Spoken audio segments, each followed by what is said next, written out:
तो चलिए आइए नन्हे मुन्ने प्यारे प्यारे बच्चों, आप सभी का स्वागत है आपके अपने चैनल फन विद फिजिक्स में। तो बेटे जैसे कि आप जानते हो अभी जो चैनल पर जो सीरीज चल रही है हमारी वो अभी चल रही है फ्लूइड मैकेनिक्स की, और आज का लेक्चर नंबर है 7वां, ठीक है, 7th लेक्चर है आज का। और आज मैं आप लोगों के साथ बात करने वाला हूं बर्नौलीज थ्योरम और इसके एप्लीकेशंस के बारे में, ठीक है।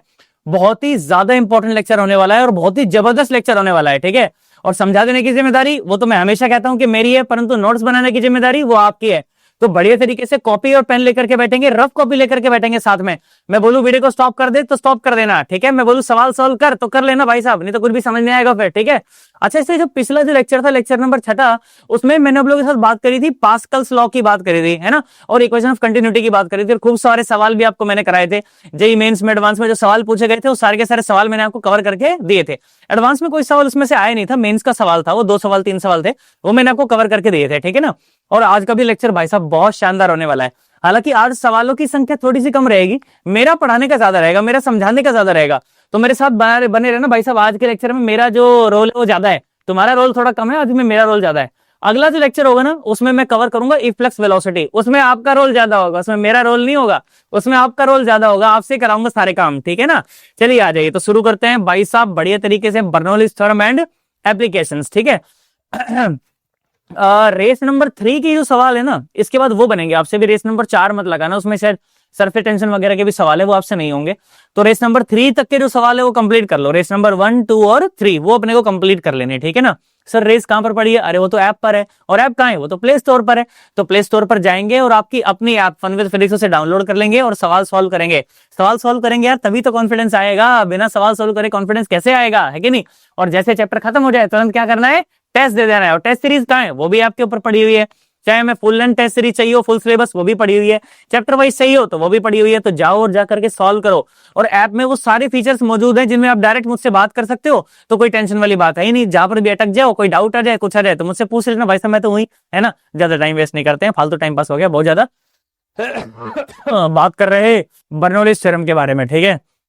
मुझे लगता है मैं खांसी से ही निपट लूंगा भाई साहब किसी दिन ना, इतनी खांसी हो रही है मेरे को और ठीक होने का नाम नहीं ले रही, पता नहीं कब ठीक होगी।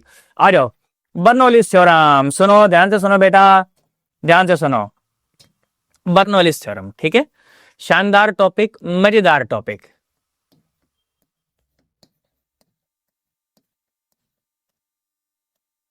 बर्नौलीज थ्योरम बेटा, वाकई में जो बर्नौलीज थ्योरम है ना, आप इसे कुछ कुछ ऐसा कह सकते हो कि ये फ्लूइड मैकेनिक्स की वर्क एनर्जी थ्योरम है। वर्क एनर्जी थ्योरम याद है ना कि sum of the work done by all the forces should be equal to change in kinetic energy of the body.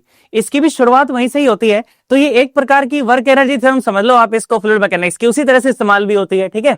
और स्टेटमेंट क्या है वो मैं आपको बताता हूं पहले, फिर मैं आपको समझाऊंगा, ठीक है। मेरे साथ साथ लिख लो, जो मैं बोल रहा हूं लिखते जाओ, चलो आ जाओ। लिखो मेरे साथ साथ, लिखो। लिखो लिखो, इट स्टेट्स दैट, लिखो, it states that the sum of all the energies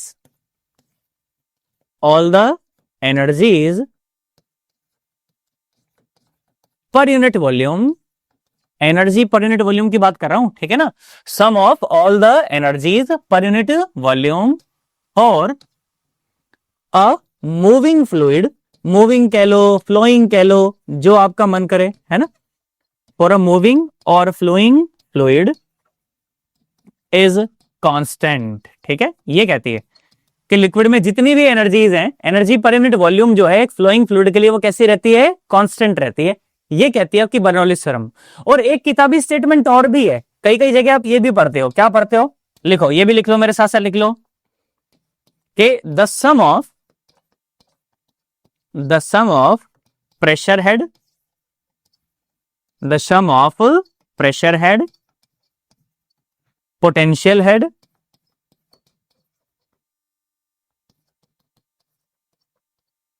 and the kinetic head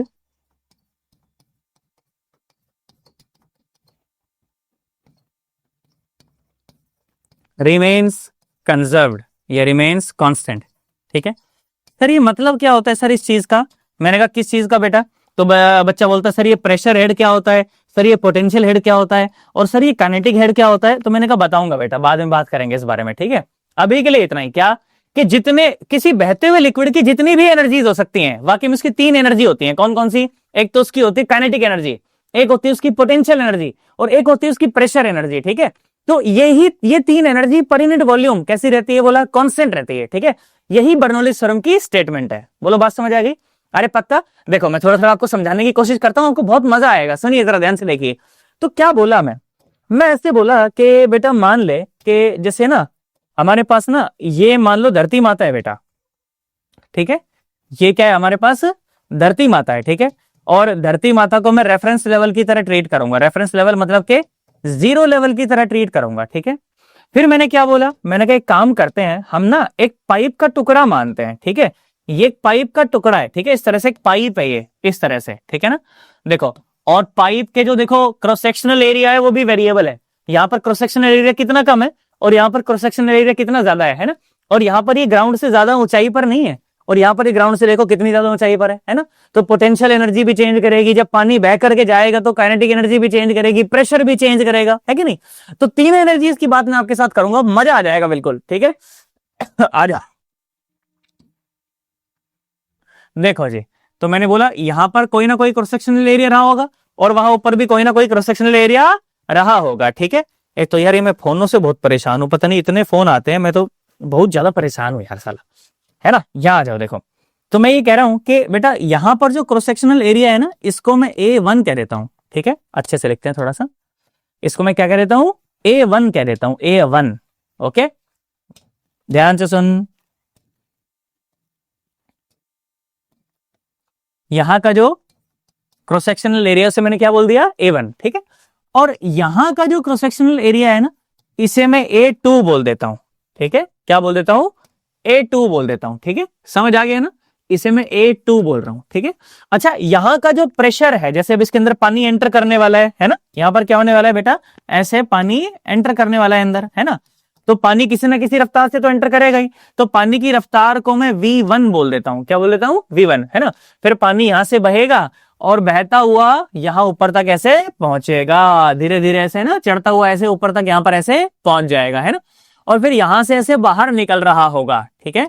बोला हाँ सर बात तो सही है। और पिछले लेक्चर में मैंने आपको बताया था बेटा कि जब area of cross section change हो जाता है तो भाई साहब पानी की बहने की रफ्तार भी चेंज हो जाती है। तो यहां पर अगर पानी की रफ्तार V1 थी तो यहां पर पानी की रफ्तार कुछ ना कुछ V2 हो जाएगी, सेम तो नहीं रहेगी, ये तो कंफर्म है ना।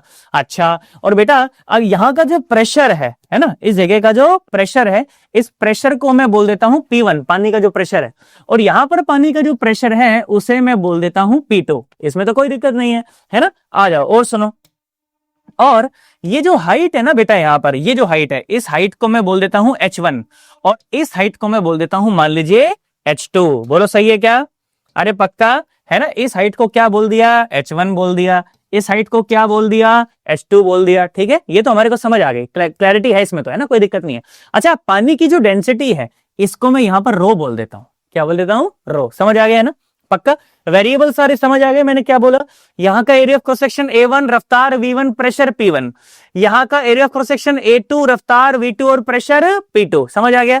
यहां की हाइट H1, यहां की हाइट H2 और पानी की डेंसिटी रो। इसमें कोई समस्या वाली बात नहीं है। बोला हाँ सर समझ आ गया सर, ये तो कोई दिक्कत नहीं है ना। और पानी बस था बह रहा है ना। पानी कैसे बह रहा है? अगेन मैं बोल रहा हूं, पानी बह रहा नहीं है बेटा, पानी बह रहा है। तो पानी बहता बहता जो है ऐसे ऊपर चला गया और वहां से ऐसे निकल गया। बोला हाँ सर सही है, बात समझ आ गई। बेटा अब आप मुझे ये बताओ कि यहाँ सिस्टम में बेटा फोर्सेस कितने, आप ये बताओ कि सर सिस्टम में इतने फोर्सेस हैं, बताओ बेटा। एक तो जैसे ट्यूब जो है ये वर्टिकली रखी हुई है तो ग्रेविटेशनल फोर्स है, ये तो समझ आता है कि नहीं? हाँ सर ग्रेविटेशनल फोर्स तो है। और दूसरा कौन सा फोर्स है? एक प्रेशर का फोर्स है। कौन सा फोर्स है? प्रेशर का। सोचो ना, पानी जो प्रेशर से एंटर हुआ है यहाँ पर, है ना, और फिर उसके बाद प्रेशर से ही निकला है, तो प्रेशर की वजह से भी तो एक फोर्स लगता है। हाँ sir, pressure is equal to force per unit area, तो force equal to pressure into area. हाँ, तो 2 फोर्स हो गए, एक तो हो गया ग्रेविटेशनल फोर्स, एक हो गया प्रेशर फोर्स। कौन सा फोर्स हो गया? Pressure force. हाँ सर बात तो सही है। और इसके अलावा तो सिस्टम में कोई और फोर्स दिखाई नहीं दे रहा, बिल्कुल सही है। अच्छा, वर्क एनर्जी थ्योरम क्या कहती है? सुनो अब मेरी बात, मैं इसको साइड में सरका रहा हूं, आई होप आपने मेरे साथ साथ ये लिख लिया था, है ना। आ जाओ। तो वर्क एनर्जी थ्योरम क्या कहती है, चलो मेरे साथ साथ लिखना है ना, मेरे साथ देना पूरा, है ना, मेरे साथ बने रहना, तो आपको फील आ जाएगी कि हाँ यार मजा आ गया यार, बिल्कुल एकदम यार, है ना। और कुछ भी याद नहीं करना पड़ेगा, सब समझा दूंगा तेरे को, तेरे दिमाग में सेट कर दूंगा मैं। यहां सुनो, अच्छा इक्वेशन ऑफ कंटिन्यूटी क्या कहती है, a1v1 is equal to a2v2, वो तो कंफर्म है ना, वो तो मैंने पिछले लेक्चर में सिखाई दिया था। a1v1 is equal to a2v2, इसमें तो हमारे को कोई दिक्कत वाली बात नहीं है भाई साहब, ये तो 100% समझ आता है हमें, आता है ना, अरे पक्का है ना। अब मेरी बात सुन, work energy theorem, work energy theorem तो ये कहती है कि work done by all the forces, work done by all the forces should be equal to change in kinetic energy of the body। बोला हाँ सर, बात तो सही है, आपने सही लिखा। अच्छा सिस्टम में कितने कितने फोर्स है, मैंने अभी बताया सर, एक तो है ग्रेविटेशनल फोर्स, एक है प्रेशर फोर्स, हाँ बिल्कुल सही है, तो लिखो ना, लिखो, देखो एक तो है हमारे पास प्रेशर फोर्स और एक है हमारे पास gravitational force is equal to change in kinetic energy of body, बिल्कुल सही है। अच्छा प्रेशर फोर्स तो नहीं, परंतु ग्रेविटेशनल फोर्स जो है वो तो कंजर्वेटिव फोर्स होता है ना। और मैं आपको वर्क एनर्जी थ्योरम में वर्क पावर एनर्जी जब मैंने आपको पढ़ाई, मैंने वहां पर आपको ये बात बताई, क्या बताई कि बेटा work done by the gravitational force, basically work done by the conservative force is equal to minus times change in potential energy of the body. बोलो बताया कि नहीं बताया, हाँ सर आपने बिल्कुल बताया था कि work done by the conservative force is equal to minus times change in potential energy of the body. तो लिखो, आ जाओ सुनो, मैं क्या बोल रहा हूं कि work done by the pressure तो वैसे ही रह गया, और work done bye gravitation force को क्या बोला है, minus times change in potential energy of body. बोला हाँ सर सही बात है सर, ये तो है ना। चलो आ जाओ यहां से देखो, तो बेटा work done by pressure force कितना आ गया देखो, तो work done by the pressure force is equal to, इसे उधर भेजेंगे तो ये हो जाएगा चेंज इन पोटेंशियल एनर्जी और plus change in kinetic energy. समझ आया, अरे पक्का सोच ले। चलो आ जाओ, बहुत बढ़िया। तो इसी बहाने हम लोग यहाँ पर ये लिख सकते हैं क्या कि work done by the pressure force is equal to change in potential energy का क्या मतलब है, U final minus U initial, और प्लस इसको क्या लिख सकते हैं, kinetic energy final minus kinetic energy initial. बिल्कुल सर, ये तो लिख सकते हैं ना। तो बेटा work done by the pressure force देखो कितना आ गया, ये आ गया, देखो फाइनल वाली टर्म को एक तरफ लिख दूं, है ना, और माइनस करके क्या लिख दूं, ऐसे इनिशियल वाली टर्म को एक तरफ लिख दूंगा, है ना। तो काइनेटिक एनर्जी इनिशियल और ये फाइनल, ओके, और माइनस पोटेंशियल एनर्जी इनिशियल और प्लस काइनेटिक एनर्जी इनिशियल। बोलो बात समझ आई है क्या। अब हमें यहां से आगे बढ़ना है, यहां से बेसिकली बर्नौलीज थ्योरम की शुरुआत होती है। बोलो समझ आया कि नहीं आया, यहां से बर्नौलीज थ्योरम की शुरुआत होती है। बोलो समझ आया, अरे पक्का, अरे सोच ले। चल बेटा अब मेरी बात ध्यान से सुनो, अब है ना एक एक चीज देखो, इसमें ना आपको तीन चीज नजर आएंगी, एक तो वर्क डन नजर आ रहा है प्रेशर फोर्स के द्वारा, एक आपको पोटेंशियल एनर्जी नजर आएगी, एक आपको काइनेटिक एनर्जी नजर आएगी। फाइनल इनिशियल तो ठीक है, परंतु ये तीन चीज है, ठीक है ना, मोटे मोटे तौर पर। क्या, work done by the pressure force, दूसरा पोटेंशियल एनर्जी, तीसरा काइनेटिक एनर्जी। समझ आ रहा है ना।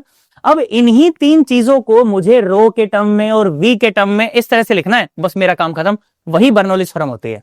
तो सर बर्नौलीज थ्योरम तो वाकई में यही होती है, अरे यही होती है, इसका बस एक थोड़ा सा विचित्र रूप है, बस वो मैं तेरे को दिखाने वाला हूं, बाकी तो होती तो यही है बर्नौलीज थ्योरम, इसका थोड़ा सा एक अलग रूप है, वो मैं आपको दिखाता हूं।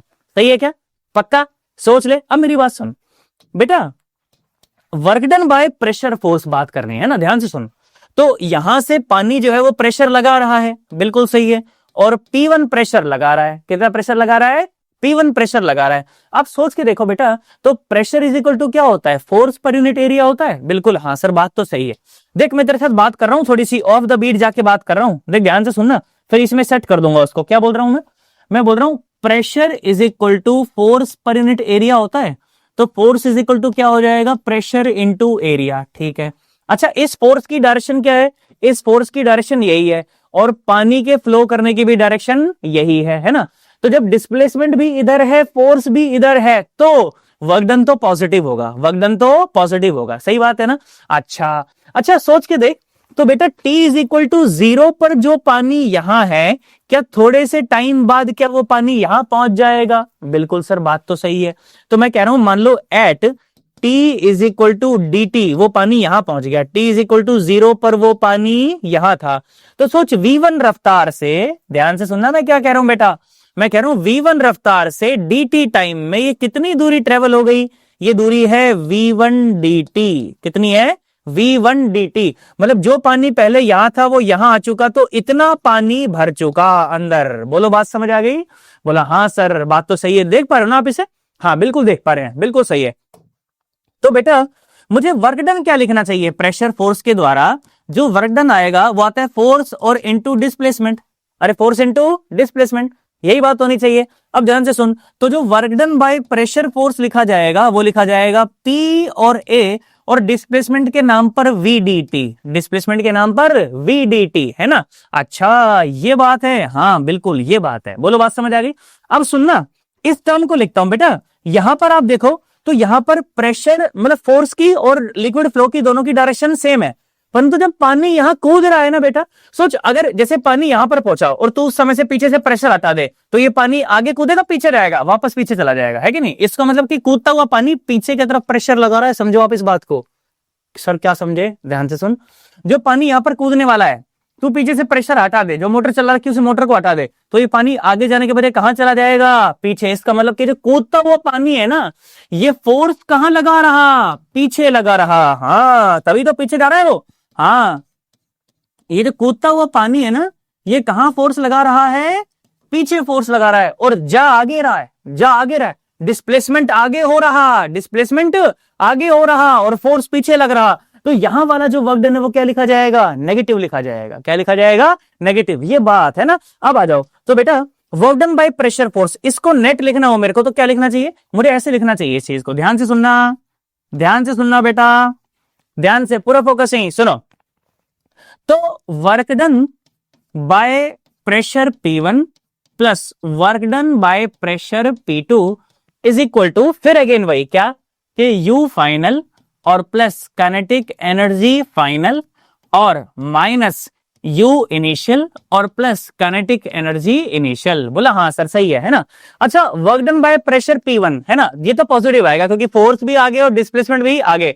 तो देखो इसको टीप टीप के ऊपर लिखो, क्या लिखोगे बोलो? ये आएगा P1 और A1 और V1 और dt। हाँ और work done by pressure P2 वो तो नेगेटिव है क्योंकि डिस्प्लेसमेंट हो रहा आगे और फोर्स लग रहा पीछे, तो ये तो नेगेटिव आएगा। क्या लिखा जाएगा बोलो? ये लिखा जाएगा P2 और A2 और V2 और dt और is equal to final potential energy, final potential energy.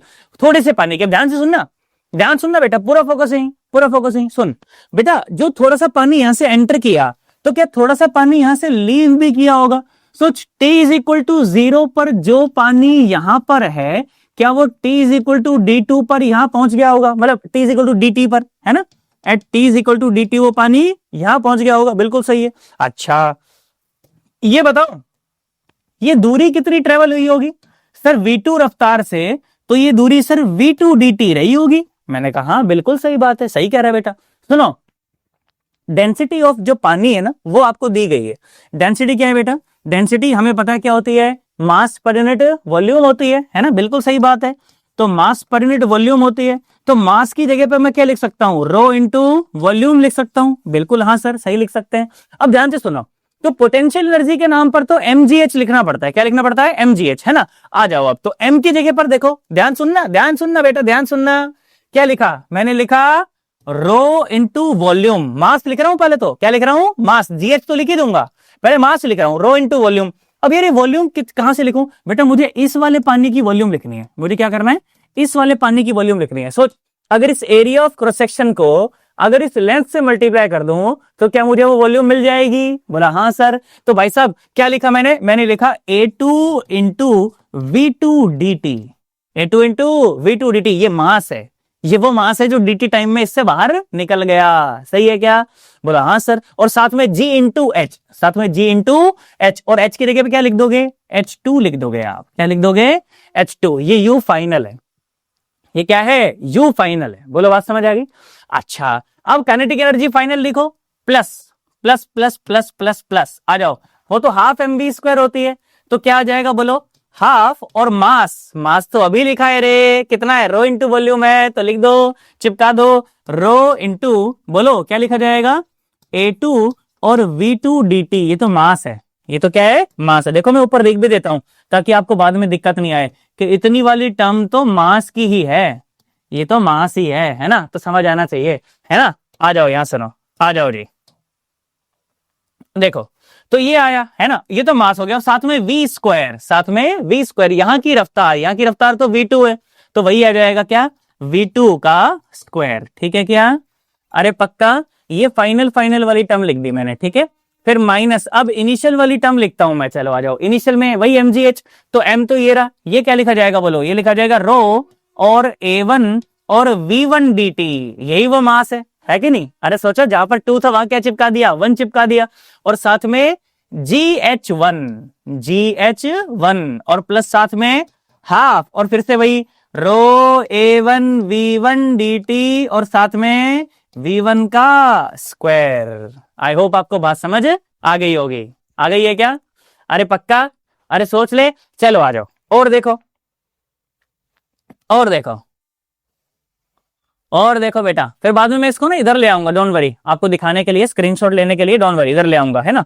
चलो तो अब क्या हिसाब किताब है, देखो थोड़ा सा इसको सॉल्व करने की कोशिश करते हैं, तो ये आएगा P1 और A1 और V1 dt और माइनस P2 और A2 और V2 dt, ओके, और इज इक्वल टू क्या है बेटा, देख ये है रो और A2 V2 dt और साथ में GH2 और प्लस हाफ, और ये आ जाएगा रो और A2 और V2 dt और साथ में V2 का स्क्वायर और माइनस रो और A1 और V1 dt और GH1 और माइनस हाफ और रो और A1 और V1 dt और साथ में V1 का स्क्वायर, है ना, V1 का स्क्वायर, बोला सही है सर, हाँ सर बात तो सही है ना, टर्म ज्यादा हो गई पर परेशान होने की जरूरत नहीं है। अच्छा एक बात अभी थोड़ी देर पहले बताई थी कि A1 V1 is equal to A2 V2, भाई साहब सब जगह देखो टर्म कॉमन आएगी, कट जाएगी, A1 V1 dt A2 V2 dt, A1 V1 dt A2 V2 dt, सब जगह पर कट जाएगा भाई साहब, है ना, क्योंकि ये तो बराबर है, इधर से भी कॉमन आएगा, इधर से भी कॉमन आएगा और कट जाएगा, सही है, अरे पक्का, ज्यादा तो नहीं हो गया। इधर आ जाओ, यहां सुनो, यहां आ जाओ, देखो बेटा सुनो, तो ध्यान से सुनना, देख बेटा ये क्या बचा, ये बचा P1 और ये बचा माइनस का P2 इज इक्वल टू, ध्यान से देख बेटा क्या बच रहा है, रो और G और H2, है ना, और प्लस यहां क्या बच रहा है बेटा, हाफ और रो और V2 का स्क्वायर, है ना, सही बोल रहा हूं मैं, बिल्कुल सही बोल रहा हूं, और माइनस का क्या बच रहा है बेटा, माइनस का बच रहा है रो और G और H1, है ना, और यहां बच रहा है माइनस का हाफ और रो और V1 स्क्वायर। आई होप आपको बात समझ आ गई होगी, है ना। सोचो ये 1 वाली दोनों टर्म नेगेटिव है ना, इसको इधर लाओगे पॉजिटिव हो जाएगी, ये 2 वाली टर्म नेगेटिव है, इसको उधर ले जाओगे पॉजिटिव हो जाएगी, तो देखो फाइनली हमारे पास क्या बनेगा, फाइनली ये बनेगा क्या कि P1 और प्लस रो GH1 और plus half rho V1 square is equal to P2 और प्लस रो GH2 और प्लस हाफ रो और V2 का स्क्वायर। आई होप आपको मेरी बात समझ आ गई होगी। अरे आइए क्या, अरे पक्का, अरे सोच रहे, अब सोचो आपने ऐसे पढ़ा होगा, केमिस्ट्री में से पढ़ा P1 V1 is equal to P2 V2, इसका क्या मतलब होता है, PV is equal to constant, अरे PV is equal to constant, PV is equal to constant है तभी P1 V1 is equal to P2 V2 कह सकते हैं। अब सुनो, दिस पूरा 1 इज इक्वल टू दिस पूरा 2, तो इसका मतलब this is equal to constant, है ना, इसको ऐसा भी कह सकते हैं, कैसा कह सकते हैं, ऐसे देखो मैं बताता हूं, इसको ऐसे कह सकते हैं, कैसे, यहां सुनना, ध्यान से सुनना बेटा, ध्यान से सुनो, क्या कह सकते हैं, that is P plus rho GH और plus half rho V square is equal to constant. बेटा ये बर्नौलीज थ्योरम की स्टेटमेंट है ना। पर सर आपने बोला था एनर्जी पर यूनिट वॉल्यूम सारी कांस्टेंट होती हैं। हाँ बेटा ध्यान से सुन, 3 एनर्जी है, कौन कौन सी एनर्जी है देख, मैं एक एक करके बात करता हूं। देख 3 एनर्जी है, कौन कौन सी एनर्जी, सुनना मेरी बात ध्यान से सुनना। सुन, पहली है pressure energy, pressure energy, energy exerted by pressure. Sir pressure के द्वारा एनर्जी? हाँ बेटा मुझे इस बात का जवाब दे, ध्यान से सुनना, कि मुझे पता है कि प्रेशर इज इक्वल टू होता है फोर्स पर यूनिट एरिया, तो फोर्स हो जाएगा प्रेशर इनटू एरिया। क्या आप इस बात से एग्री करते हो?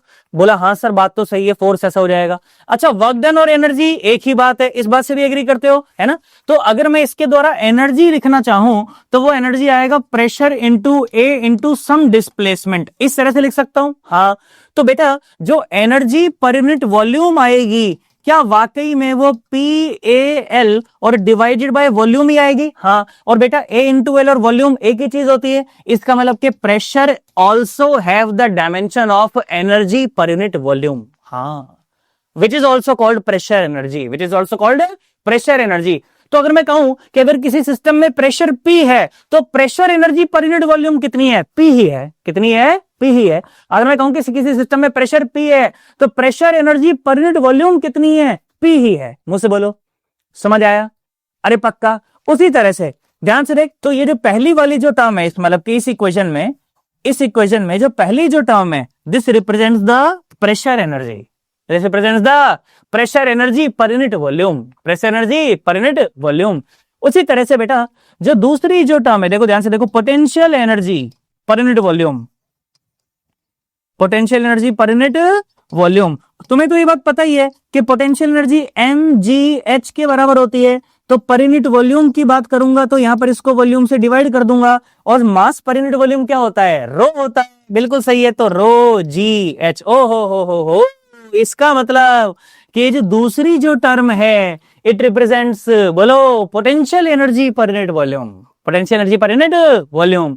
उसी तरह से जो तीसरी प्रकार की जो एनर्जी होती है, kinetic energy per unit volume, उसकी भी बात करता हूं। सुन, kinetic energy per unit volume,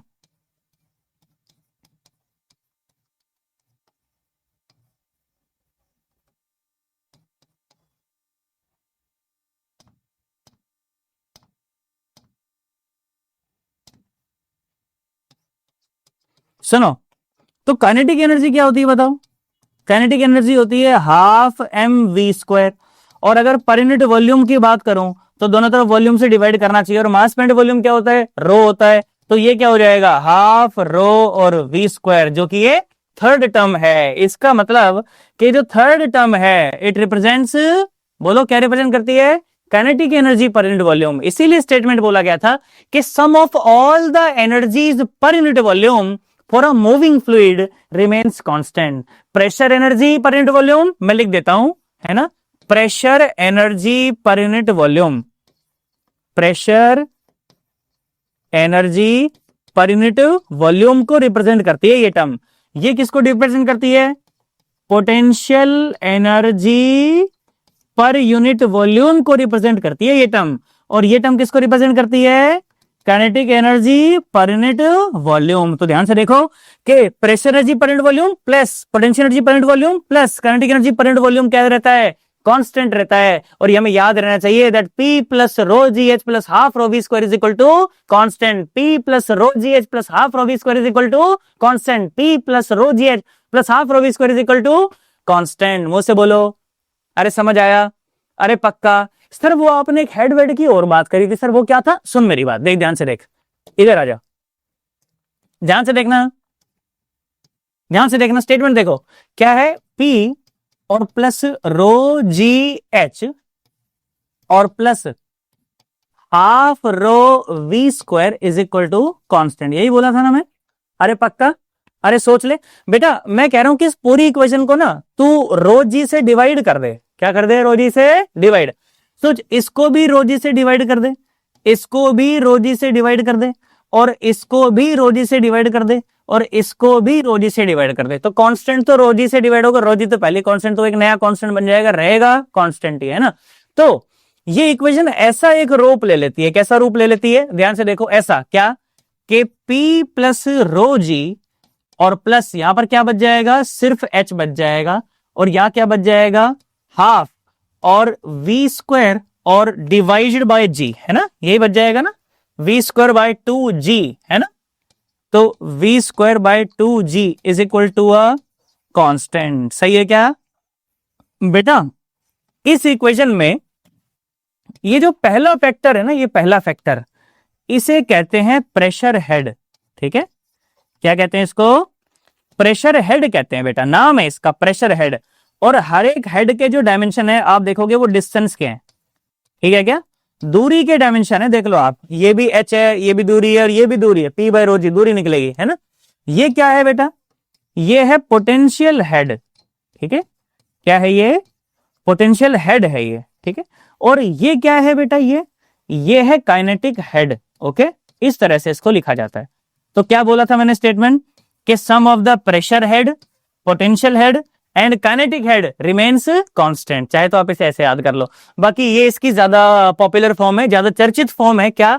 that P plus rho G H plus half rho V square is equal to constant. P plus rho G H plus half rho V square is equal to constant. P plus rho G H plus half rho V square is equal to constant. याद रह जाएगा? अरे पक्का? अरे सोच ले। चलो आप इसको एक बार जरा नोट करो अच्छे तरीके से, उसके बाद फिर मैं डिस्कशन को और आगे बढ़ाऊंगा। ठीक है ना? चलो मैं एक बार इसको आपको नोट करने का मौका देता हूं अच्छे से। रुको, है ना? देखो एक बार जरा इतने को नोट करो पहले, है ना? ये तो स्टेटमेंट तो आप लोग लिख चुके थे पहले ही, है ना?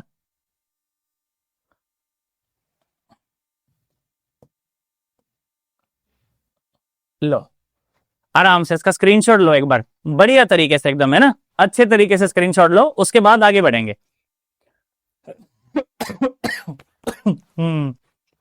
चलो जी, क्या हमने स्क्रीनशॉट ले लिया है?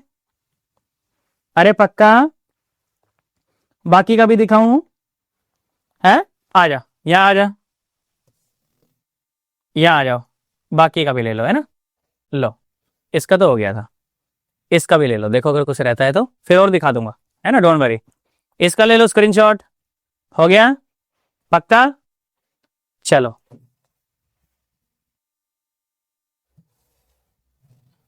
है ना, यही रह रहा होगा आई थिंक, है ना? चलो आ जाओ जी, हो गया? अरे पक्का? सोच ले। चलो जी आ जाओ, सुनो बेटा मेरी बात सुनो। कई सारी एप्लीकेशंस की हमें इसकी बात करनी है ना, थोड़ा सा थ्योरेटिकल सा ही रहेगा डिस्कशन। हालांकि एक चीज मैं आपसे पूछता हूं, सुनो छोटी सी, यहां आ जाओ, यहां आ जाओ, अच्छा लगेगा। सुनो, बढ़िया बात करता हूं आपके साथ, मौज हो जाएगी एकदम, ध्यान से सुनना। हाँ, मैं ये कह रहा हूं, ध्यान सुनना बेटा, ध्यान सुनना। सवाल मतलब बहुत शानदार सवाल है, तेरे को ऑप्शन ऑप्शन दे दूं क्या? चलो ऑप्शन दे देता हूं, लो तुम भी क्या याद करोगे, है ना? मैं बोल रहा हूं कि मान लो एक है ना हमारे पास इस तरह से एक पाइप है। ठीक है, हमारे पास इस तरह से एक पाइप है। ठीक है, तो यहां पर जो एरिया ऑफ क्रॉस सेक्शन है वो काफी कम है, आप देख पा रहे हो, है ना? और यहां पर जो एरिया ऑफ क्रॉस सेक्शन है वो काफी ज्यादा है, देख पा रहे हैं ना हम लोग, है ना? और इसमें बेटा पानी बह रहा है। ठीक है क्या? इसमें ऐसे पानी ऐसे बह रहा है। ठीक है, ऐसे।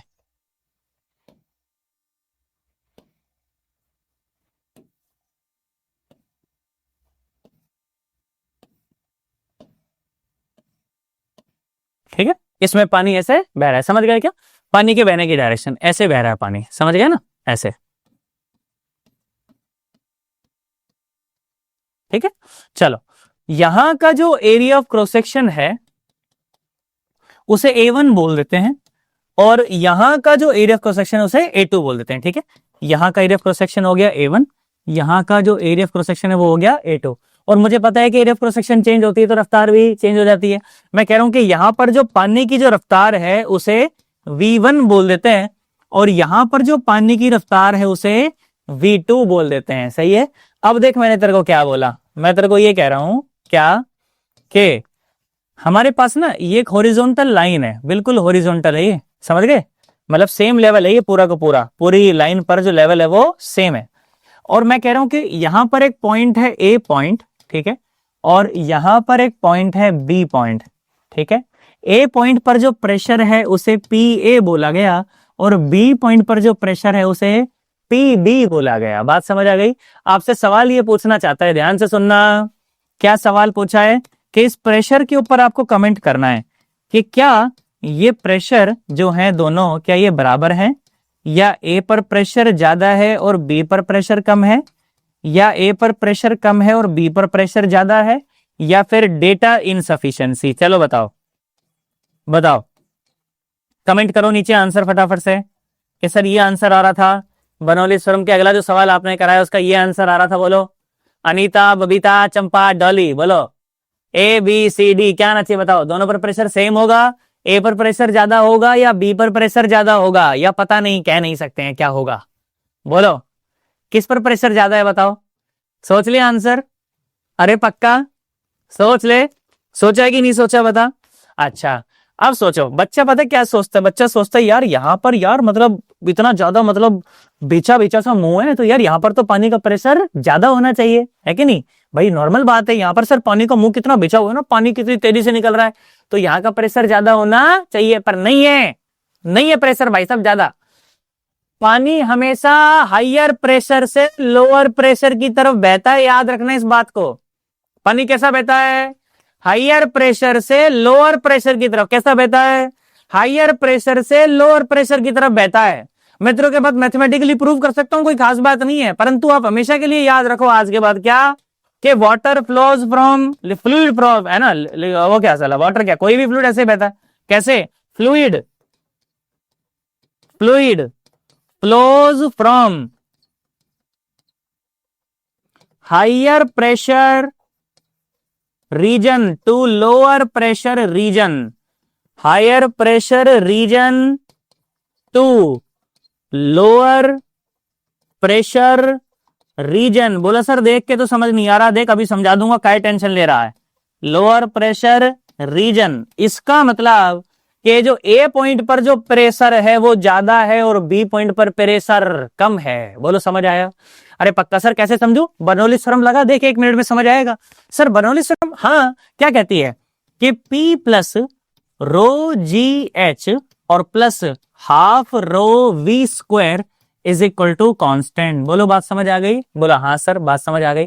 सुन मैं कह रहा हूं कि मान ली यही जो है अपना रेफरेंस लेवल है, यही जीरो लेवल है, यही क्या है अपना जीरो लेवल, ऐसा बोल देता हूं मैं कि यही क्या है जीरो लेवल है। सोच अगर ये जीरो लेवल है तो एच की वैल्यू कितनी है, जीरो, तो उसको लिखने की कोई जरूरत नहीं है ना। सुन क्या मैं लिख सकता हूं क्या कि पी ए और प्लस रो और जी और एच ए और प्लस हाफ रो और वी ए का square is equal to P B और प्लस रो और जी और एच बी और प्लस हाफ रो और वी बी का स्क्वायर। क्या मैं लिख सकता हूं, बोला हाँ सर बात तो सही है सर, बिल्कुल सही है ना। अब सुनो, मैंने इसको जीरो लेवल माना था, तो जीरो लेवल माना था तो एच ए भी जीरो है और एच बी भी जीरो है, बिल्कुल सही बात है। तो ध्यान से देखो, पी ए और प्लस हाफ रो और वी ए का square is equal to P B और प्लस हाफ और रो और वी बी का स्क्वायर। ठीक है क्या, चलो तो मैं क्या बोल रहा हूं कि इस तरह से करते हैं इसको। देखो P A minus P B, pressure वाली टर्म अलग कर ली और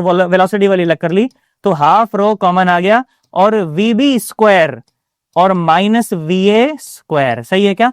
अच्छा इस बात से तो आप जरूर सहमत हैं कि इस जगह पर जो पानी की वेलोसिटी है वो इससे तो ज्यादा है। क्यों, क्योंकि मुझे पता है equation of continuity A1 V1 is equal to A2 V2। यहां का एरिया ऑफ क्रॉस सेक्शन ज्यादा है तो रफ्तार कम है, यहां का एरिया ऑफ क्रॉस सेक्शन कम है तो रफ्तार ज्यादा है। तो हमें यह बात समझ आती है क्या कि VB is greater than VA। सही है क्या मुझसे बोलो, VB is greater than VA। तो इसका मतलब कि ये जो भी आएगा पक्का पक्का पॉजिटिव आंसर आएगा। क्या आएगा, पॉजिटिव, क्योंकि बड़े में से छोटा घटा है तो पॉजिटिव है। सोच इसका मतलब क्या है कि बड़े में से छोटा घटा है ना, तभी तो आंसर पॉजिटिव है। दैट इज यहां से समझ आता है हमारे को क्या कि ए पॉइंट पर जो प्रेशर है वो बी पॉइंट से ज्यादा है। समझ गए, अरे पक्का सोच ले, आज के बाद हमेशा याद रहेगा। पानी कैसा बहता है, हाइयर प्रेशर से लोअर प्रेशर। कैसे बहता है, हाइयर प्रेशर से लोअर प्रेशर।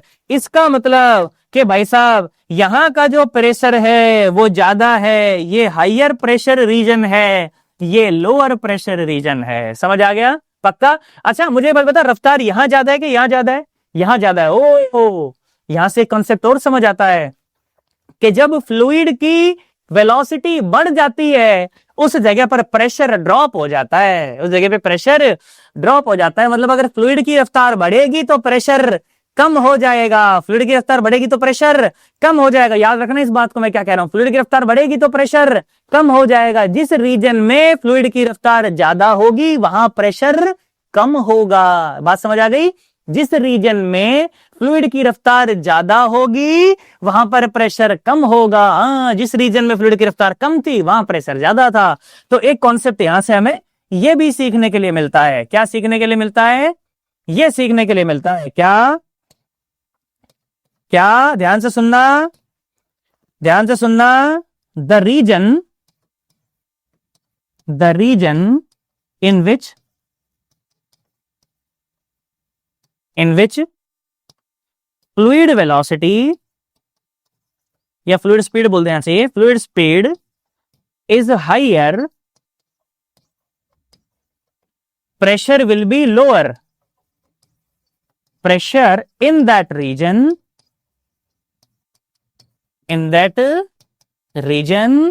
Is lower. बोलो, बात समझ आ गई? जिस रीजन में फ्लूइड की वेलोसिटी ज्यादा है उस रीजन में प्रेशर कम होगा। समझ गए क्या? अरे पक्का? अरे सोच ले। चलो साहब, बहुत बढ़िया। अब आराम से इसको नोट करो, है ना। एक सवाल के माध्यम से मैंने कुछ चीजें आपको सिखाई, फिर एक कंसेप्ट और सिखाया। अब यहां से फिर मैं चर्चा को और आगे बढ़ाऊंगा, ठीक है ना। छापो इसको, छापो। साइड में आ जाता हूं एकदम, है ना। छाप लो भाई साहब। मैं तो यहाँ टिका लेता हूँ भैया, बैठ जाता हूँ थोड़ी देर। बुढ़ापा आ गया है, मैं जल्दी थक जाता हूँ आजकल।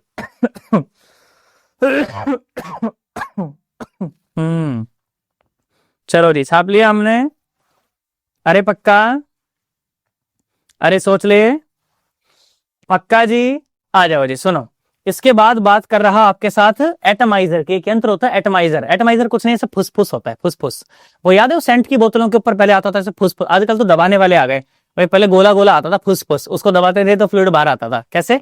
सुनो, मैं समझाता हूं। किसको मिटा सकता हूं क्या मैं? अरे पक्का? है ना, मिटा रहा हूं मैं, ठीक है। चलो, दो चार बातें थ्योरेटिकल सी बातें हैं, है ना। उसमें से पहली है एटमाइजर। एटमाइजर क्या होता है? एटमाइजर कुछ नहीं है, फुल टाइम पास है। सुन ले, देख बेटा, जैसे अगर मैं ये कहूं कि मेरे पास ना ये एक जैसे कांच की बोतल है एक, ठीक है। और कांच की बोतल में हमने क्या है, कोई ऐसे फ्लूइड भर दिया, ठीक है। हमने क्या करा, कोई ऐसे फ्लूइड भर दिया, ठीक है, ऐसे भर दिया मान लो, ठीक है, ये भर दिया। तो एटमाइजर देखो क्या होता है। बिल्कुल आसान चीज है, फुल टाइम पास है। सुन,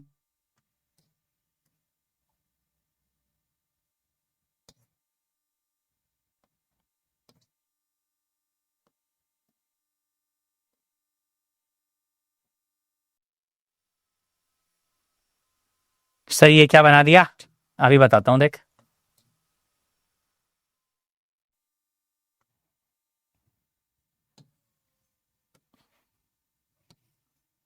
कुछ नहीं, ये तो यहां से नलके की जगह छोड़िए थोड़ी सी। अब सुनना, ध्यान सुनना। ये पीछे से फुसफुस लगा होता है, समझ गए क्या? पीछे से फुसफुस लगा होता है। ध्यान से सुनना, यहाँ तो पूरे में तो हवा भरी हुई है कि नहीं? यहाँ तो पूरे में तो ऐसे हवा भरी हुई है। बोला हाँ सर, हवा तो भरी हुई है सर, है ना। तो जब आप इसको दबाओगे, जब जोर जोर से फुचुक फुचुक फुचुक, तो बेटा क्या होगा कि यहाँ की जो एयर की जो रफ्तार है वो बहुत तेज हो जाएगी। समझ गए ना? जब आप इसको बहुत तेज ऐसे फुचुक फुचुक करोगे तो यहाँ पर जो एयर की जो रफ्तार है वो बहुत तेज हो जाएगी। और जब एयर की रफ्तार तेज हो जाएगी तो यहाँ पर जो प्रेशर है वो ड्रॉप कर जाएगा, और यहाँ पर तो प्रेशर ज्यादा है ना। ये तो हायर प्रेशर वाला रीजन है और ये एक लोअर प्रेशर वाला रीजन बन जाएगा। बोलो, बात समझ आ गई? जब आप इसको फुस फुस फुस फुस करोगे तो हवा की रफ्तार बहुत तेज हो जाएगी यहाँ पर। तो जब बहुत तेज हो जाएगी तो भाई साहब यहाँ पर प्रेशर कम हो जाएगा, तो यहाँ पर एक लोअर प्रेशर का एरिया क्रिएट हो गया। यहाँ पर तो हायर प्रेशर है भाई साहब, एटमोस्फेरिक। ये तो वैसे भी एटमोस्फेरिक प्रेशर के बराबर है ना, कि यहाँ तो प्रेशर ज्यादा है ना। तो भाई साहब फ्लूइड जो है ना वो इसमें नलकी में ऊपर चढ़ना शुरू कर देगा। समझ आ गया क्या? फ्लूइड जो है वो इस नलकी में ऊपर ऐसे चढ़ना शुरू कर देगा और अल्टीमेटली चढ़ चढ़ के यहाँ आ जाएगा। और फिर जब आप और जोर से दबाओगे तो फिर वो जो फ्लूइड है वो आगे निकलेगा, और वो फ्लूइड जो है हमें आगे ऐसे उसमें से ऐसे नलकी में से निकलता हुआ दिखाई देगा। समझ आ गया क्या? इस यंत्र को एटमाइजर कहते हैं। बस मैंने कहा था टाइम पास चीज यही है बस। अरे बोलो, अरे पक्का? क्या करा हमने, ऐसे फुसफुस करा। फुसफुस करने से यहाँ से एयर की रफ्तार बहुत तेज हो गई तो प्रेशर कम हो गया, नीचे प्रेशर ज्यादा था। मैंने अभी बताया फ्लूइड कैसे बहता है, हायर प्रेशर से लोअर प्रेशर तो अपने आप ऊपर चढ़ जाएगा, फिर आप और फुसफुस करोगे तो फ्लूइड बाहर आएगा। बस इसी को क्या कहते हैं, एटमाइजर कहते हैं। पहले के जमाने में वो सेंट की बोतलों में नहीं आता था ऐसे फुसफुस, वही यही है। अरे सेंट की बोतल ही समझ लो यार इसको, एक तरह की यार, समझ ही नहीं रहे तुम तो यार मेरी बात यार, है ना। ये एक तरह की क्या है, एक तरह की सेंट की बोतल ही तो है ये, ऐसे, है ना। बस लो बन गई सेंट की बोतल, बन गई भाई साहब। ऐसे काम करता है एटमाइजर, समझ गए क्या? अरे पक्का, अरे सोच ले, कोई खास बात नहीं है। ठीक है साहब, बहुत बढ़िया। और सुनो, और सुनो, एक और एग्जांपल जैसे अगर मैं आपको देना चाहूं तो, है ना, सुनो। मैं कह रहा हूं हमारे पास ना बेटा दो झोपड़ी है। हमारे पास क्या है, दो झोपड़ी है, ठीक है। और जब झोपड़ी आती है, झोपड़ी आती है नहीं, झोपड़ी तो होती है, झोपड़ी क्या आती है बे, है ना। तो मैंने बोला कि हमारे पास मान लो झोपड़ी है, ठीक है। और झोपड़ी एक नहीं है, झोपड़ी दो है। झोपड़ी हमारे पास दो है। बोलो बात समझ आ गई? बेटा क्या हुआ, तूफान आया बहुत तेज। क्या आया, बहुत तेज तूफान आया। तो जब बेटा बहुत तेज तूफान आया तो जो हवाएं हैं वो काफी तेज तेज बहने लगी। बोला हाँ सर, तूफान में तो सर हवा बहुत तेज तेज चलती है ना। तो हवा जो है वो बहुत तेज चलने लगी बेटा, है ना। हवा बहुत तेज चलने लगी, ऐसे हवा बहुत तेज चलने लगी। बोला हाँ सर बात तो सही है ना। तूफान में तो हवा तेज ही चलती है सर। हाँ बिल्कुल, तो हवा तेज चल रही थी बेटा, बहुत तेज चल रही थी, है ना। तो वेलोसिटी जो ऑफ एयर थी ना वो बहुत ज्यादा थी, वेलोसिटी ऑफ एयर बहुत ज्यादा थी। तो बेटा अगर वेलोसिटी ऑफ एयर बहुत ज्यादा है तो ऊपर क्या क्रिएट हो जाएगा, एक लो प्रेशर एरिया क्रिएट हो जाएगा। क्या क्रिएट हो जाएगा, एक लो प्रेशर एरिया क्रिएट हो जाएगा। अब सोच के देखो, अगर चलते हुए तूफान में जैसे देख लिया कि भाई तूफान आ रहा है और तूफान आ रहा है तो तुम लोग सोचोगे भाई साहब आंधी मिट्टी उड़ेगी, तुमने अपनी झोपड़ी के दरवाजे बंद कर लिए। तो तुमने अगर झोपड़ी के दरवाजे बेटा बंद कर लिए तो सोचो अंदर जो है ना, अंदर तो एक हायर प्रेशर एरिया क्रिएटेड है कि नहीं। जब तुमने झोपड़ी के दरवाजे बंद कर दिए तो अंदर तो एयर मॉलिक्यूल लगभग लगभग स्टिल है, वो तो नहीं चल रहे। तो जब वो चल नहीं रहे, उनकी रफ्तार बहुत कम है, चल तो रहे हैं मतलब रफ्तार बहुत कम है, रफ्तार बहुत कम है, तो अंदर क्या है, हायर प्रेशर एरिया है। कैसा एरिया है, हायर प्रेशर। अब सोच के देखो, छत के नीचे हायर प्रेशर है और छत के ऊपर क्या है, लोअर प्रेशर है बेटा। छत के नीचे क्या है, हायर प्रेशर, छत के ऊपर क्या है, लोअर प्रेशर। तो भाई साहब आपकी जो छत है ना वो उड़ जाएगी, छत जो है वो उड़ जाएगी। वहीं अगर अगर आपने आपकी जो छत के अपने जो खिड़की के जो दरवाजे हैं, और मतलब खिड़की के दरवाजा नहीं, झोपड़ी के जो दरवाजे हैं अगर वो खुले रखे हैं बेटा, तो अगर बाहर अगर प्रेशर ड्रॉप हुआ है तो अंदर भी उसी प्रकार से प्रेशर लगभग लगभग ड्रॉप हो जाएगा। हाँ एग्जैक्टली सेम तो नहीं हो पाएगा बट लगभग लगभग ड्रॉप हो जाएगा। तो नीचे भी लो प्रेशर एरिया है और ऊपर भी लो प्रेशर एरिया है। तो भाई साहब यहां पर जो छत है वो नहीं उड़ेगी, समझ आ गया, यहां पर छत उड़ जाएगी। बोलो समझ आया कि नहीं आया? पक्का। तो तूफान आने पर खिड़की दरवाजे अपनी झोपड़ी के खोलने चाहिए कि बंद करने चाहिए? बोलो। तूफान आने पर खिड़की दरवाजे खोलने चाहिए, बस शर्त है कि कहीं सामान ही ना उड़ जाए अंदर का, भाई साहब वो ज्यादा हो जाएगा, है ना। परंतु आमतौर पर जब तूफान आता है तो उस समय पर जो खिड़की होती है किसकी, झोपड़ी की, और जो दरवाजे होते हैं किसके, झोपड़ी के, भाई साहब वो अपने को खोले रखने चाहिए। बोलो बात समझ आई? अरे बात समझ आई कि नहीं बताओ? 100% एकदम सोच ले, इसमें कोई खास बात नहीं है, नॉर्मल बात है। बोलो समझ आया है?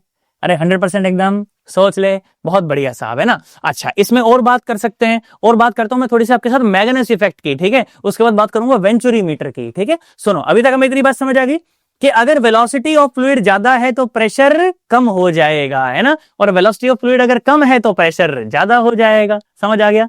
पक्का। सुनो एक चीज, एक बात करी जाती है बेटा, छोटी सी बात करी जाती है मैग्नस इफेक्ट की, ठीक है। किसकी बात करी जाती है?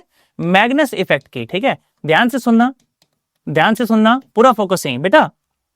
अगर मैं आपको ये कहूं, आपने कभी उसको देखा है क्या, आपको स्पिन बॉल तो पता है ना, स्पिन बॉल क्या होती है? स्पिन बॉल ऐसी होती है कि टप्पा मार के इधर उधर घूम जाती है, सही कि नहीं। स्पिन बॉल ऐसे फेंकते हैं, जब ऐसे फेंकते हैं तो स्पिन बॉल वो बॉल होती है जो टप्पा मार के इधर उधर घूमती है। और एक बॉल होती है स्विंग बॉल। कौन सी होती है? Swing ball. स्विंग बॉल में क्या होता है, स्विंग बॉल में जो बॉल है ना वो हवा में ही घूम जाती है। मुझसे बोलो, स्विंग बॉल में जो बॉल है वो हवा में घूम जाती है, कभी ऐसे घूमती है कभी ऐसे घूमती है। समझ आया कि नहीं आया? तो वो जो स्विंग होने का जो इफेक्ट है ना उसका, वो जो हवा में घूम जाने का जो इफेक्ट है, हवा में घूम जाने का जो इफेक्ट है भाई साहब, उसे मैग्नस इफेक्ट कहते हैं। क्या कहते हैं? मैग्नस इफेक्ट कहते हैं। बोलो बात समझ आ गई? अब ये कैसे होता है मैं समझाता हूं। अच्छा जब भी उस बॉलर को बॉल स्विंग करानी होती है तो आपने नोटिस करा होगा कि वो क्या करता है, पहले वो बॉल को पकड़ता है। जैसे मान लो बॉल है, ये बॉल है, तो आपने नोटिस करा होगा ना कि बॉल में बीच में स्टिचिंग होती है, यहां पर ऐसे बॉल में बीच में क्या होती है, स्टिचिंग होती है। तो वो क्या करता है, बॉल को ऐसे पकड़ता है, ऐसे ऐसे पकड़ ली तो स्टिचिंग आ गई बीच में, ऐसे पकड़ ली और आधी बॉल बाहर है, सही है क्या। अब इस बॉल को पता है क्या करता है, इस बॉल को ऐसे करता है, सही नहीं ऐसे करता है वो बॉल लेके ऐसे करके, और फिर एक कपड़ा होता है उसके यहाँ पर टंगा होता है कपड़ा, उस कपड़े पर भाई साहब कई ऐसे करता है कि नहीं, और फिर क्या कर लेता है, इस वाले सरफेस को ना काफी स्मूथ कर देता है, काफी क्या कर देता है, स्मूथ कर देता है, स्मूथ और शाइनी बना देता है, इसको क्या बना देता है, स्मूथ और शाइनी। अब सोचो इधर वाला जो सरफेस है वो कैसा है, वो है रफ, वो कैसा है, रफ है, और इधर वाला सरफेस कैसा है, स्मूथ एंड शाइनी। समझ आया? अरे पक्का, अरे सोच ले, कोई खास बात नहीं है। क्या करा उसने, बॉल को ऐसे पकड़ा, ऐसे पकड़ के ऐसे करा, उसके बाद ढिचिक ढिचिक करा, और उसके बाद बॉल का एक सरफेस क्या बन गया, स्मूथ और शाइनी, और एक तरफ बन गया रफ। समझ आया? अरे पक्का, फिर मैं आपको वीडियो दिखाऊंगा बहुत शानदार सी, आप बोलोगे यार सर मजा आ गया यार एकदम, है ना। ध्यान से सुनना, ध्यान से सुनना। सुनो तो बेटा, जैसे मान लो हवा जो है ना, हवा, हवा मान लो ऐसे चल रही, कैसे चल रही हवा, मैं कह रहा हूं मान लो हवा ऐसे चल रही, ठीक है क्या, मतलब हवा तो क्या है, आप ये समझ लो एटमॉस्फेयर है ऐसे ना, थोड़ी बहुत तो हवा चलती है, तो ये वही हवा है, मतलब है ना, इस तरह से, ठीक है। अब यहां सुनो, और ये थी मान लीजिए आपकी वो बॉल, ठीक है, ध्यान से सुनना है, ये आपकी बॉल है, समझ आ गया? अरे पक्का, अरे सोच ले, और ये मैं कह रहा हूं बीच में मान लो ये है इसकी स्टिचिंग, ठीक है, यहां बीच में स्टिचिंग होती है ना, इस तरह से,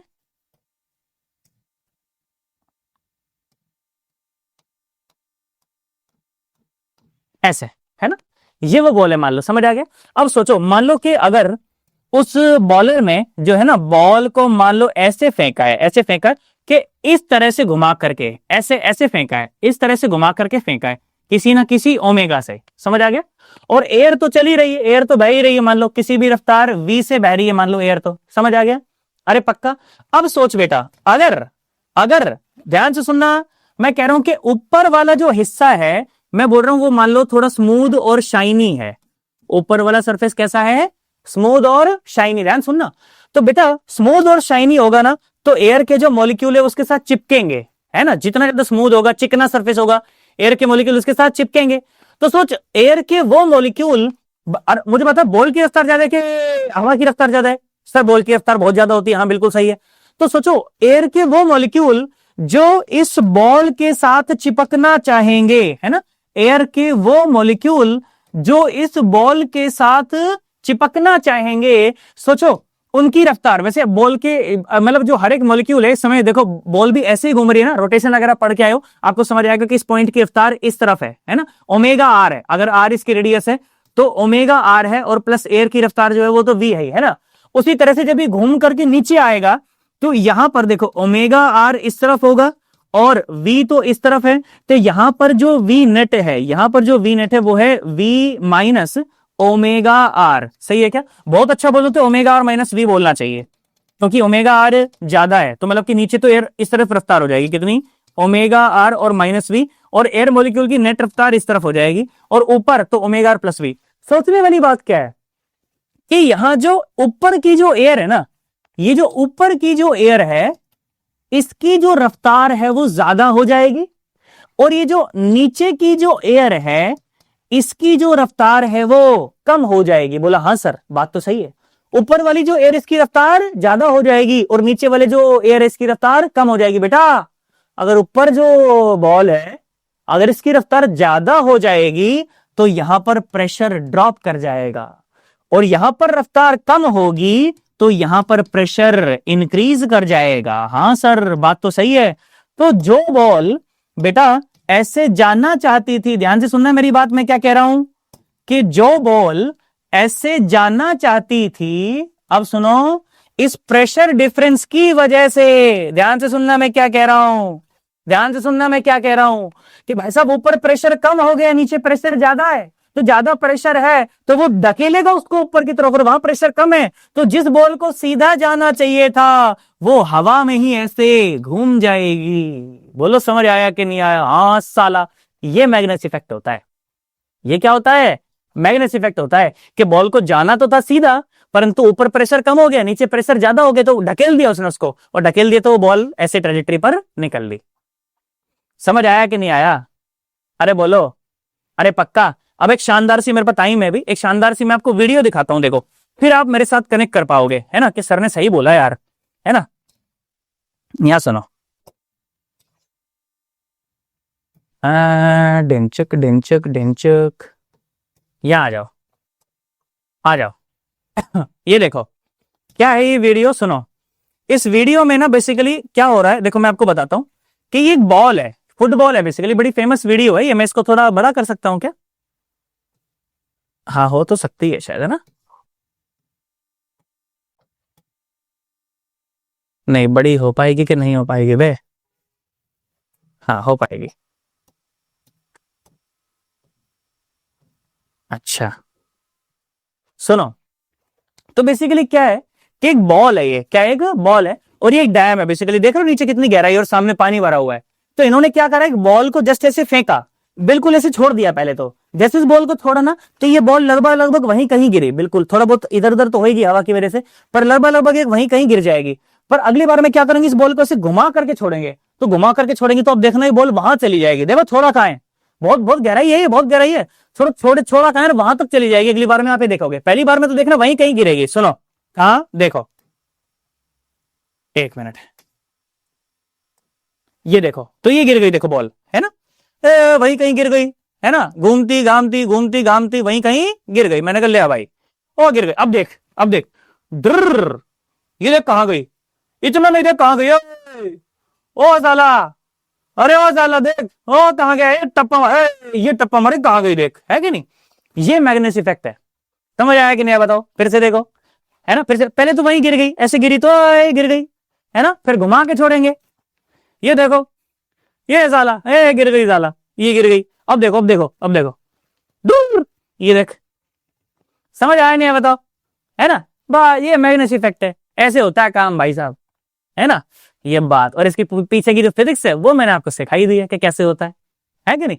अब आप इस चीज को थोड़ा सा बेटर सीख पाएंगे कि हाँ यार भाई, मास्टर ने बिल्कुल एकदम गजब सिखाया, स्वाद आ गया बिल्कुल एकदम, है ना। चलो जी, तो ई हमार मैग्नेस इफेक्ट बानी बेटा, समझ आ गया। छाप ले इसको, 2 लाइनें लिख ले इसमें, है ना, तभी तेरे को मजा आएगा। चलो लिखा, 2 लाइनें, 2 लाइनें अपने शब्दों में जरूर लिखना कि सर ने क्या करा था, बॉल को पकड़ा है, करा ही करा, उसके बाद भाई साहब हुई भाग गई, क्योंकि ऊपर प्रेशर कम था, नीचे प्रेशर ज्यादा था। समझ आ गया है क्या? अरे पक्का, अरे सोच ले। ठीक है साहब, बहुत बढ़िया, करो इसको, नोट करो आराम से। तब तक मैं एक मैसेज कर देता हूं, एक अगली क्लास है, उस क्लास को ना मैं 10 मिनट्स आगे सरका देता हूं, है ना।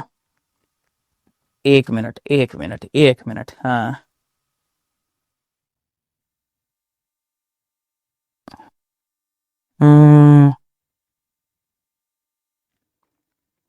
हाँ ठीक, चलो जी, हो गया, नोट हो गया, 2 4 लाइनें लिख ली आपने, है ना। अच्छे से लिखो, शांति से, मेरे को कोई जल्दी नहीं है, 2 4 5 लाइनें आराम से लिखो, तभी तो फील आएगी यार, है ना। फील आनी बहुत जरूरी है, फील ही नहीं आवे तो फिर मेरे से पढ़ने का क्या फायदा, है ना। चलो हो गया, अरे पक्का, आ जाओ। अब एक चीज और पढ़ते हैं, इसे कहते हैं वेंचुरी मीटर, ठीक है, एक शब्द है वेंचुरी, चूरी चूरी, है ना, वेंचुरी मीटर, ठीक है। गजब की चीज होती है। जो पाइप होता है ना, पाइप, पाइप में मान लो अगर पानी बह रहा है, पाइप में अगर मान लो पानी बह रहा है, तो वो बहते हुए पानी की रफ्तार नापने के काम आता है। किसी बंद पाइप में, एनक्लोज्ड पाइप में कितनी रफ्तार से पानी बह रहा है, उस बहते हुए पानी की रफ्तार नापने के काम आता है वेंचुरी मीटर, ठीक है क्या। लिख लो मेरे साथ साथ, आ जाओ, हेडिंग बनाओ कॉपी में एक, venturi meter, venturi meter, okay, venturi meter, ठीक है, इस तरह से लिखो, लिखो, it is a device, it is a device which is used, it is a device which is used to measure the speed of, which is used to measure the speed of flowing fluid, ठीक है, बहते हुए पानी की रफ्तार नापने के काम आता है वेंचुरी मीटर, ठीक है। अब सोचो एक पाइप में पानी बह रहा है और मान लो मुझे रोज उसकी रफ्तार नापनी है, तो मैं क्या करूंगा, मैं क्या रोज पाइप को काट के थोड़ी देखूंगा, अकेले काट के देखता हूं। अपन क्या करते हैं, पाइप को एक ही बार काटते हैं और काट के ना उसको थोड़ा सा दूर करके बीच में वेंचुरीमीटर फिट कर देते हैं। तो इधर भी पाइप है, इधर भी पाइप है, बीच में क्या है, वेंचुरीमीटर। ठीक है, और वेंचुरीमीटर मुझे नाप के दे देगा उसमें रफ्तार कितनी है। कैसे, मैं बताता हूं, आइए सुनिए। देखिए, तो मैं आपको ये बात कह रहा हूं बेटा कि मान लीजिए एक पाइप था और पाइप में मुझे पानी की रफ्तार नापनी है, तो इस तरह से जुगाड़ बनता है। कैसे जुगाड़ बनता है, सुनना मेरी बात, मेरे साथ बने रहना, अच्छा लगेगा आपको। ये होता है वेंचुरीमीटर, ऐसे।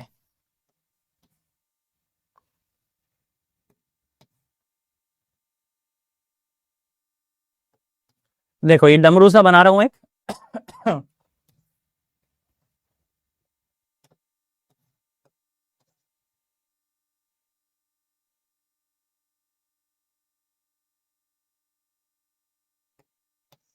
आ जाओ मेरे साथ बने रहना। तो ये है ना बेटा, ये जो आप जुगाड़ देख रहे हो ना, इसे वेंचुरीमीटर कहते हैं। ये मतलब लगभग लगभग ऐसे ज्यादा नहीं, इतना ज्यादा फर्क नहीं होता, थोड़ा बहुत फर्क ही होता है, ना के बराबर सा है, लेवल बिल्कुल सेम सही होते हैं वैसे, है ना, डोंट वरी अबाउट दैट। ठीक है, यहाँ सुनो, और यहाँ पर ये जो एरिया ऑफ क्रॉस सेक्शन है इसका, इधर वाला, ये पाइप के एरिया ऑफ क्रॉस सेक्शन के बराबर होता है। क्यों, क्योंकि उसी में तो फिट करना है इसको, है ना। और ये भी आगे जाके फिर से पाइप में फिट हो जाता है। किस पाइप में, जिस पाइप में आपको नापना है, क्या नापना है, पानी की रफ्तार नापनी है ना, जिसमें आपको पानी की रफ्तार नापनी है। ठीक है, तो इधर भी पाइप है और इसके इधर भी पाइप है और उसमें बीच में ये है, बीच में ये डमरू है बीच में। ठीक है, क्या है ना, ऐसा हिसाब किताब है।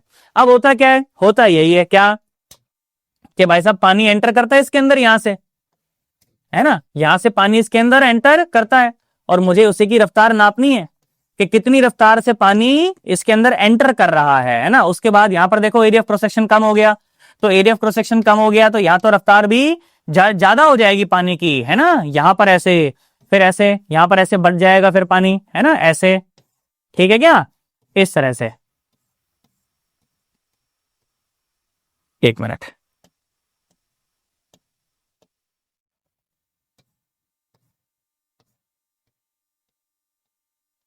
चलो जी, है ना, इस तरह से हिसाब किताब होता है। कैसे, अब ध्यान से सुनना। तो मुझे तो ये नापना है कि पानी जो है वो किस रफ्तार के साथ इसमें एंटर कर रहा है ना, कि पानी जो है वो किस रफ्तार के साथ मान लो इसमें एंटर कर रहा है। मान लो ये V1 रफ्तार है, क्योंकि यहां जाने के बाद तो बेटा रफ्तार चेंज हो जाएगी, यहां तो रफ्तार मान लो कुछ भी V2 हो जाएगी। क्यों, क्योंकि एरिया ऑफ क्रॉस सेक्शन कम है ना। अच्छा, यहां का ये जो एरिया ऑफ क्रॉस सेक्शन है बेटा, इसे मैं A1 बोल देता हूं। क्या बोल देता हूं, A1। और यहां का जो एरिया ऑफ क्रॉस सेक्शन है ना, इसे मैं A2 बोल देता हूं। क्या बोल देता हूं, A2 बोल देता हूं। समझ आ गया, अरे पक्का, कोई खास बात तो नहीं है। और क्या होता है ना बेटा, और यहां पर दो कांच की नलकियां होती हैं। ठीक है ना, दो क्या होते हैं, कांच की नलकी। कैसे कैसे, मैं बताता हूं। ऐसे यहां पर हमने दो कांच की नलकियां लगाई होती है यहां पर, है ना, ऐसे। और ये कांच की जो नलकियां होती हैं ये ग्रेजुएटेड होती हैं। कैसी होती हैं, ग्रेजुएटेड होती हैं। सर ग्रेजुएटेड मतलब, डोंट वरी मैं बताऊंगा, उसके ऊपर ना मार्किंग होती है। क्या होती है उसके ऊपर, मार्किंग। ऐसे मार्किंग होगी तो हम पढ़ पाएंगे ना कि कितना मीटर तक क्या पानी चढ़ा है, क्या है। अब जब कांच की नलकी है, ऊपर से खुली है वो, है ना, इस तरह से, तो पानी चढ़ेगा उसमें थोड़ा बहुत, है ना।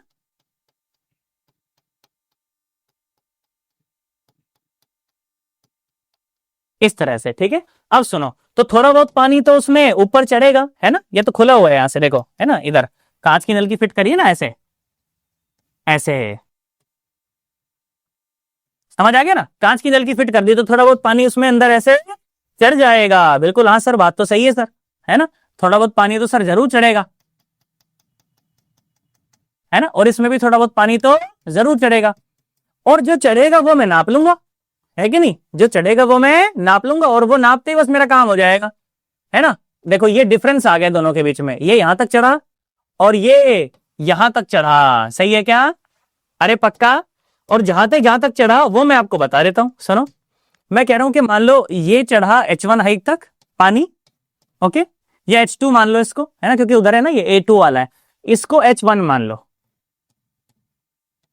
ठीक है। इसको H1 मान लेते हैं पूरे को, ओके, और इसको H2 मान लेते हैं, ठीक है। मुझे बताओ फिर ये डिफरेंस कितना है बेटा, ये डिफरेंस कितना है बोलो। ये H1 है, ये H2 है, ये H1 है और ये H2 है, तो ये लेवल कितना हुआ बोलो, बोलो बोलो बोलो, कितना हो गया लेवल, ये हो गया H1 माइनस, सर ऐसा कैसे सर, ये तो यहां से नप रही है बेटा, ये ट्यूब जो है ना ये अंदर बिल्कुल सेम लेवल तक आती है, यहां तक ये जो ट्यूब है ना आप सोचो ये बिल्कुल एकदम समझो यहां तक आई होती है, ये बिल्कुल एकदम सेम लेवल तक यहां तक उतारी होती है हमने इसको, यहां तक, समझ गए ना। तो ये जो हाइट H1 है ये भी आप समझो यहीं से मेजर हो रही है, मैं लिख देता हूं उसको एक बार, है ना, तो आपको कंफ्यूजन नहीं होनी चाहिए आपको दिमाग में। एक मिनट सुनो,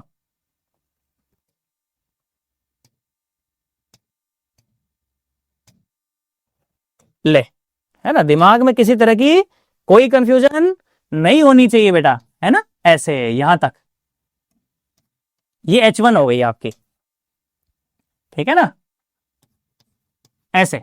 तो बेटा ये पूरी हाइट हो गई H1, इतनी इतनी H2, तो दोनों के बीच का डिफरेंस कितना है, ये डिफरेंस ये कितना है, ये तो है सर H1 माइनस H2। बोलो हाँ सर, बात समझ आई, अरे पक्का कोई खास बात नहीं है, बोला हाँ सर सही है सर, ये बात तो सही है, इसमें H1 हाइट तक पानी चढ़ा, इसमें H2 हाइट तक पानी चढ़ा, तो डिफरेंस कितना है H1 माइनस H2, इसमें कोई दिक्कत वाली बात नहीं है। और मुझे तो यही पानी की रफ्तार बतानी है, क्योंकि यही वो एरिया ऑफ क्रॉस सेक्शन है ना, पाइप वाला जो एरिया ऑफ क्रॉस सेक्शन है, मुझे तो यहीं पर पानी की रफ्तार बतानी है। मुझे क्या बताना है, मुझे V1 बताना है, क्या बताना है बेटा, V1 बताना है। अरे बहुत आसान है, क्या करो क्या करो, एक लेवल ड्रॉ कर लो यहां पर इस तरह से, देखो ध्यान से देखो, एक लेवल ड्रॉ कर लो, देखो ये रहा वो लेवल, है ना, ये लेवल ड्रॉ कर लो, ये हॉरिजॉन्टल लेवल है पूरा का पूरा, है कि नहीं, इसी को रेफरेंस लेवल मान लो, तो इस पर हाइट क्या हो जाएगी, 0 हो जाएगी, तो दोनों तरफ से पोटेंशियल हेड तो बराबर हो जाएंगे, कट जाएंगे वो तो बर्नौलीज थ्योरम लगा लो इस लेवल पर, क्या लगा लो, बर्नौलीज थ्योरम, है ना, लगाओ बर्नौलीज थ्योरम, देखो बहुत आसान है, फुल आसान है, लिखो अप्लाइंग बर्नौलीज थ्योरम।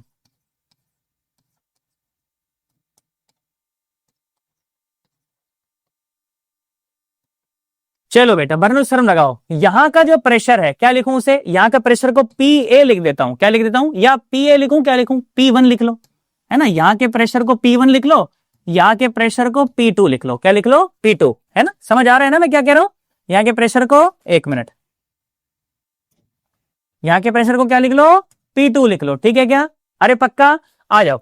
तो क्या लिखा मैंने, P1 और प्लस हाफ रो और V1 square is equal to P2 और प्लस हाफ रो और V2 स्क्वायर, ठीक है ना बेटा। मैंने रो GH वाला फैक्टर नहीं लिखा, क्योंकि अगर यही मेरा रेफरेंस लेवल है तो दोनों तरफ जो हाइट है वो तो कैंसिल होने वाली है, तो कोई खास बात नहीं है, सही है ना।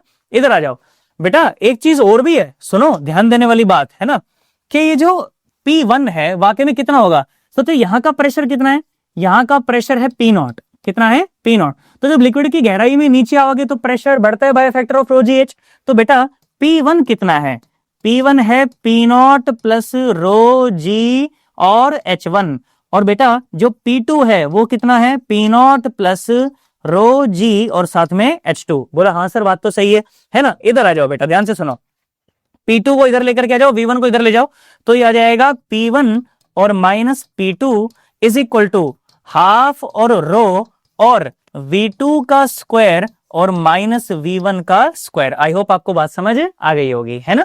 आइए जरा सुनिए, अब बहुत आसान है, फुल टाइम पास, सुन ले ध्यान से देख, इधर आ जा। तो बेटा P1 और P2 की जो वैल्यू है वो आप इसके अंदर पुट करो यहां पर, तो ये क्या मिल जाएगा, ये मिल जाएगा P0 plus rho GH1 minus P0 और माइनस रो GH2 और इज इक्वल टू क्या है, इज इक्वल टू है हाफ और रो और V2 स्क्वायर और माइनस का V1 स्क्वायर। आई होप बात समझ आ गई होगी, है ना।